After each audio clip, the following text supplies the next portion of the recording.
আমরা যেটা মনে করি গণমাধ্যমকে স্বাধীনতা কোনো দলই পরিপূর্ণভাবে দিয়েছে এটা বলা যাবে না। আপনি ধরেন আমরা যদি দেখি বিএনপির পন্থী একটা পত্রিকা যদি ধরেন দিনকাল, তাই তো দিনকালই তো, হ্যাঁ দিনকাল আছে, জামাতের পন্থী একটা পত্রিকা আছে সংগ্রাম। এই দুটো পত্রিকাকে যদি আপনি ধরেন বা ওদিকে ধরে আপনি যদি নয়া দিগন্ত বা এগুলোকেও আপনি দেখেন, আপনি দেখবেন সেখানে কি জামাতের বা বিএনপির কোনো খুব কঠোর সমালোচনা ওখানে সম্ভব? আমার মনে হয় সম্ভব না। কেন সম্ভব না?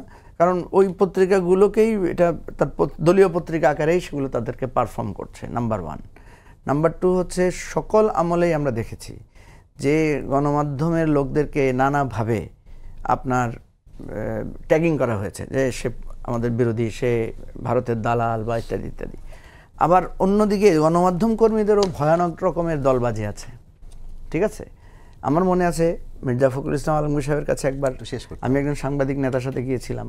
মির্জা ফখরুল ইসলাম আলমগীর সাহেব খুব সিরিয়াসলি ওই সাংবাদিক নেতাকে, মানে বলা যায় যে উনি বলেছেন, আমাকে কেন আপনার অনুষ্ঠানে দাওয়াত দিতে আসছেন? আপনাদের সাংবাদিকদের অনুষ্ঠানে আমরা কেন যাবো? এটা তো আপনাদের ইউনিয়নের প্রোগ্রাম। জি, মির্জা ফখরুল ইসলাম সাহেব ওনাকে বারবার বোঝানোর চেষ্টা করলেন, কিন্তু শেষ পর্যন্ত উনি মির্জা ফখরুল সাহেবকে রাজি করালেনি যে আপনাকে যাইতেই হবে, কারণ আওয়ামী লীগের লোকেরা যাচ্ছে, শেখ হাসিনা গেছে, আপনাকে যাইতে হবে।